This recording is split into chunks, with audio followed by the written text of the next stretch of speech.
Hello everyone, welcome to an all-new Q&A giveaway video. Many of you out there on social media, YouTube, have submitted questions for me to answer. And like I said, let's make it interesting. I got some interesting questions this time. So the first question goes to Geeks and Eats. They asked, what's your top 5 horror movies of the past decade? Ooh, we kind of had a horror renaissance in the decade of the 2010s, and there were so many great horror films. But for me personally, my top 5 favorite: Sinister, It Follows, The Conjuring, Insidious, and Scream 4. I really love those horror films. Another honorable mention would be The Purge and The Purge Anarchy. I really love those. You know, kind of a home invasion movie and then like an Assault on Precinct 13 type of John Carpenter-esque film. But I love Wes Craven's last film. I love Insidious, probably one of the scariest PG-13 movies I have ever seen. I love The Conjuring, one of the best horror films since The Exorcist. It Follows totally has some Nightmare on Elm Street vibes. And then, of course, Sinister just scared me. Like, that was a scary movie with Ethan Hawke. UTK Productions asks, if you had the chance to star in a movie, what genre would it be? Ooh, I love drama, I love comedy, but I would have to say if I could star in any genre, it would be the action genre. I love action films. Before You Watch asks, what is your favorite / least favorite Indiana Jones film? Ooh, I actually had a video going over my favorite Indiana Jones films, and this week I got a lot of flack from some random user. He disliked the video because I actually enjoy Crystal Skull more than Temple of Doom. Now granted, Temple of Doom is a better made film. The first 3 are so much better, but for some reason I enjoy Crystal Skull more than I did Temple of Doom. Willie was very annoying to me, and there are just more stuff. Despite the silly fridge moments, squirrel moments, monkeys on trees, I like Crystal Skull a lot. You know, it's not the first 3, but it's enjoyable.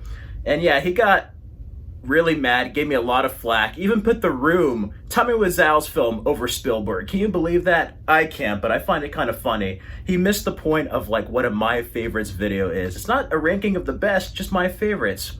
So with my least favorite, it'd be Temple of Doom. And then for me, the top 2 best ones are Raiders of the Lost Ark and Indiana Jones and the Last Crusade. And I have to say, my favorite is probably Indiana Jones and the Last Crusade. That is my most favorite. Thank you for the question. Before You Watch, I also enjoyed the video game Indiana Jones and the Emperor's Tomb. Ben Power Granger asks, as good as Joker was, what would you have changed if you were in charge? Ooh, I wouldn't really change much to that film, but I have to say, if I made a Joker origin film, it'd be vastly different than what Todd Phillips gave us. I think if I had to change something, I would probably change the ending. I would not have him in the mental ward. I would actually end it with the audience cheering him. He's Joker, and that's where you end it, you know? Don't show the hospital scene at the end. Just end it right where everybody releases him. He has the Joker smile. Everybody cheers, fade to black. That's how I would have ended the movie. And then as far as other stuff, it would have been cool if they had Party Man. I love Rock and Roll Part 2 by the Gary Glitter Band, but if they had Party Man by Prince on the stair scene, that would have been kind of cool. But I think my origin story probably would have been more like the Killing Joke, you know, with like the whole having a bad day, his wife dying. Maybe I would have had his love interest die in some way, and that also fuels his kind of hatred towards the world. I did like the kind of beautiful mind twist they had. That floored me. But I thought she was into freaky stuff, man. I didn't know that she was fake. At first I thought, man, she's kind of messed up. Is she going to be like his version of Harley Quinn, I wonder? But I definitely would do a Killing Joke approach, One Bad Day, but I would actually do it in the story of Mad Love. So it starts with Harley Quinn talking to the Joker, and that's when he goes through his multiple choice origin. And it would end with Harley Quinzel becoming Harley Quinn, breaking Joker out of prison, out of Arkham Asylum, and them going off into the sunset. That's how it would end the Joker origin movie. Now, they should not make a sequel. Have it as a one-off. It's beautiful that way. But if they did, maybe Harley and Quinzel can be at that hospital he is at the end. Who knows? Joey's Movie Blog asks, advice for writing a movie. Great question, Joey. Really, I'm trying to explore it, but I would have to say, write what you know. And go ahead and write the best story you can, but also be mindful if you want to make it into a film, if you want to write and direct a film, think about what's actually possible or what's doable within your budget restraints and everything and your surroundings. Oftentimes, one of my close filmmaker friends said, sometimes just set a goal and you'll find a way to make the film you want to make regardless. That's part of the advice I give you too. But I think from a story standpoint, know your characters, know your plot. Make sure everybody has a different voice, but that your voice is also there. And then I would also say, most all, have an ending. Know what the ending of the story is going to be. Know what you want to do, where the story is going to go. And oftentimes, at least for me, the most difficult part of a story is actually the middle. I have the ending in mind. I have the beginning. It's a matter of how you make B. You get A to C. What you do in that middle portion to get A to B to C in a story and the flow of it. And I would say write whatever you want to write. Get it all out in the first draft, and then after that, they say kill your darlings. You can do that, but refine it, edit it, make it better. And if you just constantly work on the drafts, I think you'll have a fine story. And oftentimes too, I would suggest writing something descriptive, like don't just say this person walked over here, say they stumbled. Show, but do not tell. Make the dialogue and the scene action sound descriptive, because it's going to make it sound more interesting on paper, and it's going to really help the actors if you're going to direct the film as well. And I would just rehearse with them with a script to page to film. And also, sometimes it differs, there's a lot of directors out there. Me personally, like I write something on the page, the script, it all goes back to the script, but sometimes there's certain things that depending on the story that can't be explained, so you have to rehearse it with actors and show it in live action. But that's the advice I have for you. Write what you know and make sure you know where the story is going, because if you don't know where it's going, the audience does not know where it's going. So as long as you know where the characters are going, who they are, that would help the audience and basically having your story resonate with viewers. So I hope that helps, Joey. Great question. Thank you very much. UTK asks, ever thought about directing? And Movie Minders asks, planning to do short films. Ooh.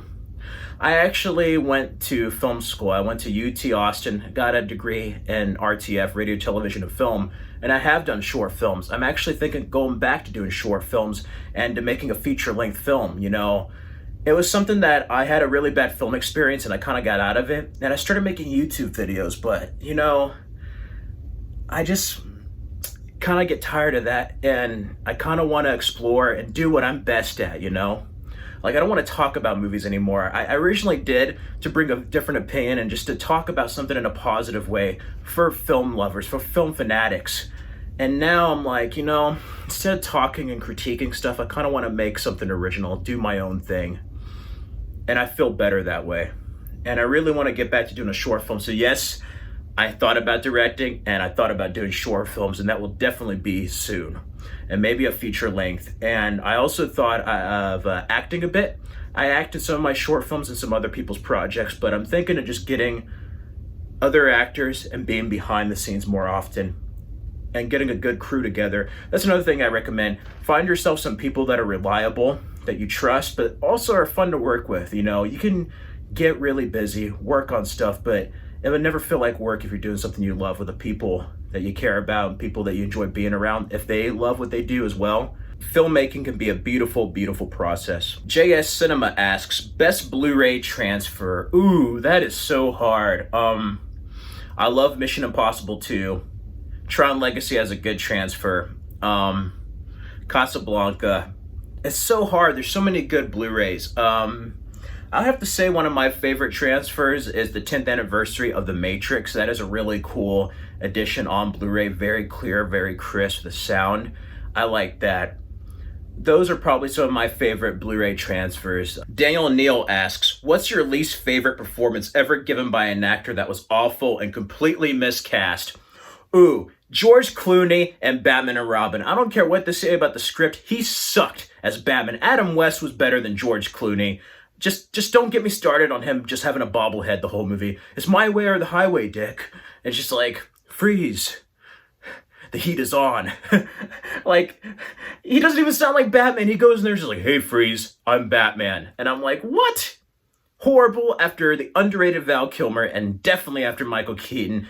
George Clooney. I mean, there's other actors that are probably horribly miscast and give an awful performance, but the one that is my least favorite that just pisses me off is George Clooney as Bruce Wayne / Batman in Batman and Robin. Just don't get me started on that movie. EXP Nirvana asks, do you believe that in Halloween, behind the mask that Michael Myers was actually Michael Myers the comedian.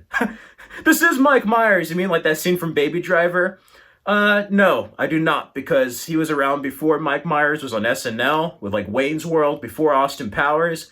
So yeah, he's kind of a deformed guy to say the least, and it's also Nick Castle under there, who surprisingly directed Last Starfighter, Major Payne. He also wrote August Rush. Random, I know. Geeks and Eats asks, what was your favorite movie you ever reviewed? Ooh, I have nostalgic feelings towards RoboCop. That was my first action reaction, but I have to say probably Saturday Night Fever and Young Guns.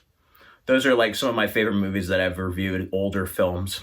And then another one is Sidekicks that I had on Hidden Gems. I love that film, the martial arts film. UTK asks, one thing you changed in the world and why? Besides hunger, I would probably change people's tolerance to others who are different. I would change racism because, you know, everybody talks about different boundaries, divisions, ethnic groups, nationalities.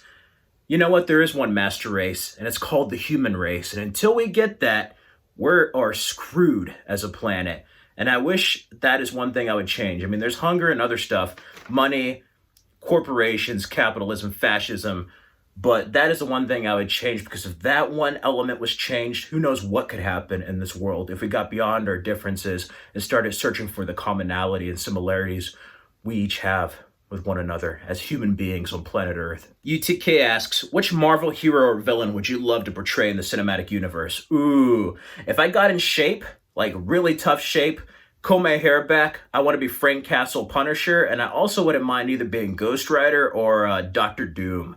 Doctor Doom would be cool because I could cover my face and just have a sinister voice, you know? Yeah, those would be the Marvel heroes I would love to portray. Dale Neal asks, what is your favorite movie studio? Ooh, I like Paramount, not just because I got to visit there a couple of months ago, but like I also like 20th Century Fox before Disney bought them out. That and Warner Brothers are probably my favorites, but Warner Brothers has such a great collection of films. It's not just because I'm a Batman DC fan, like Casablanca, Gone with the Wind, the Dirty Harry movies, the Christopher Nolan films. So much has been at Warner Brothers. Some of my favorite vampire films are Warner Brothers, with like Interview with the Vampire and The Lost Boys.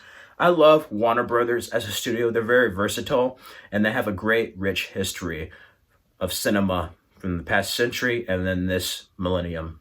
I love Warner Brothers. So yeah, Warner Brothers would probably be my favorite. UTK asks, when it comes to horror films, from killers to the paranormal psychological hardships and beyond, what scares you the most? You know, there's some ghost stuff and exorcism that scares me, because how can you explain something that cannot be explained, you know? That is just so scary dealing with that, and that does exist in the world, man. There's some crazy supernatural shit, but I think serial killers scare me more. You know why? Because that is something that is very much real. It's not something that's a ghost or paranormal. It's not supernatural.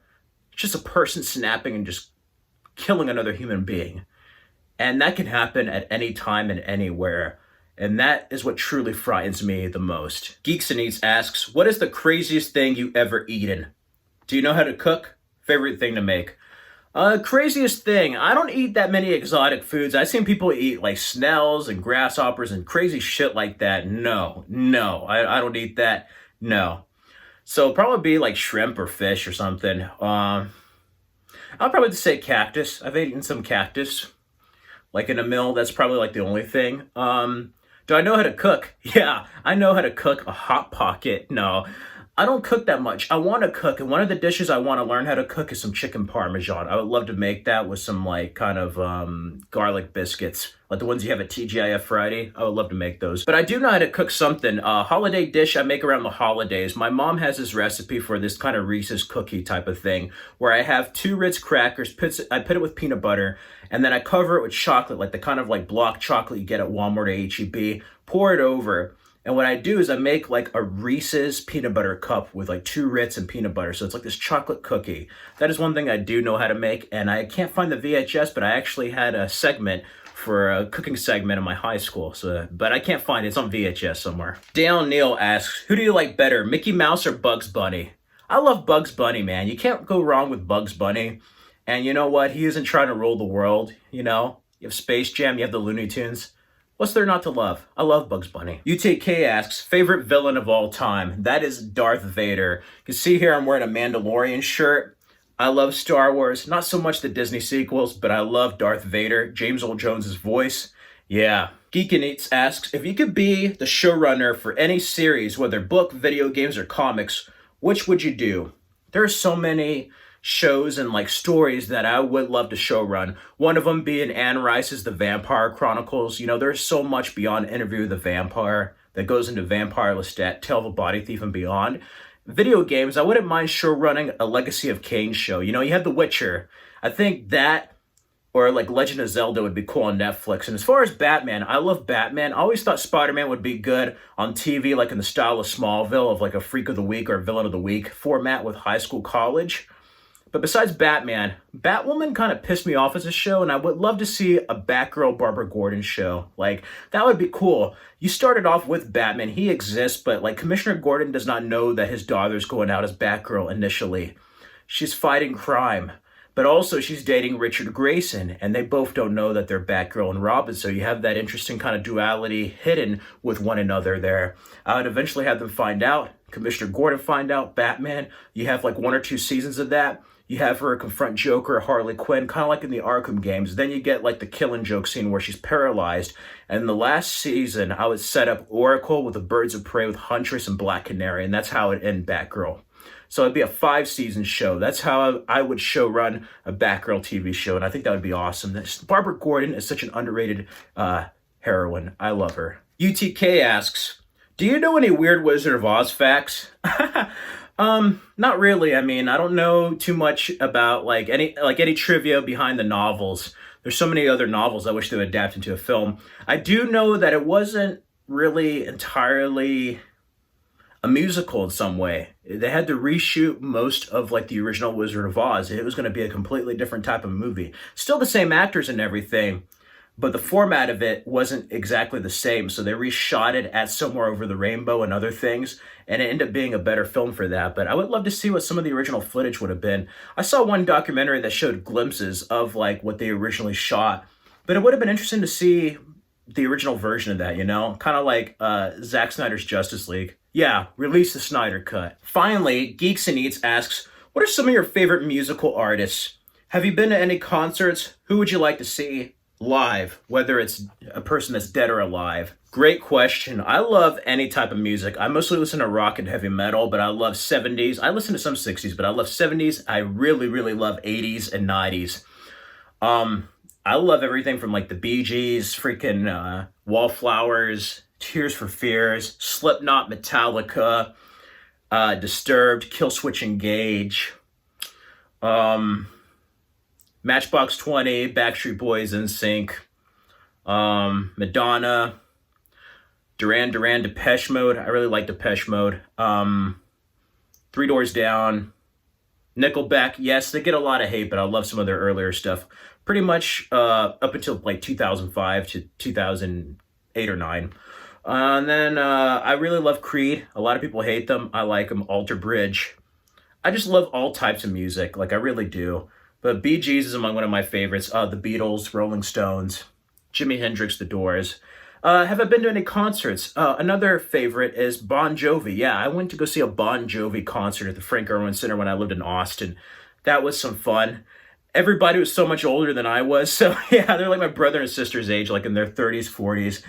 There wasn't that many college kids there, but I like Bon Jovi, you know, it was cool. It's cool hearing that live. It was really a different experience. And for his age, he still had it, man. He was really good. I like that concert. I wouldn't mind going to see like Metallica live or Disturbed. But as far as like dead person, there's The Doors, but I would have loved to either see Michael Jackson or Jimi Hendrix perform. That would be amazing, I think. Anyway, ladies and gentlemen, that does it for my Q&A video. Thank you to everyone out there who submitted questions. Thank you. It means a lot. And thank you all out there for watching me, watching this channel for all these years. I really appreciate it.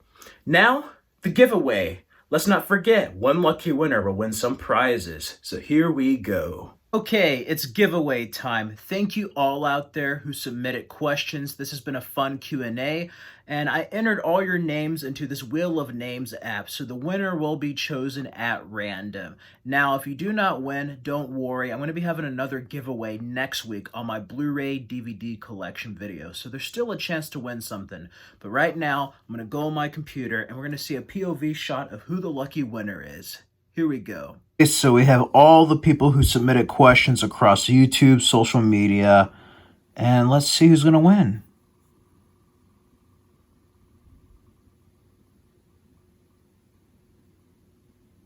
Oh, Ben Power Granger.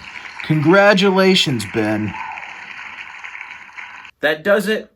Feel free to check out these videos for more content. Subscribe. Check me out on the Stardust app at Fred Film Fanatic. You can follow me on Instagram. Till next time, everyone, feel free to stay tuned next week. I'm going to have a Hunter's review and a Blu-ray DVD collection.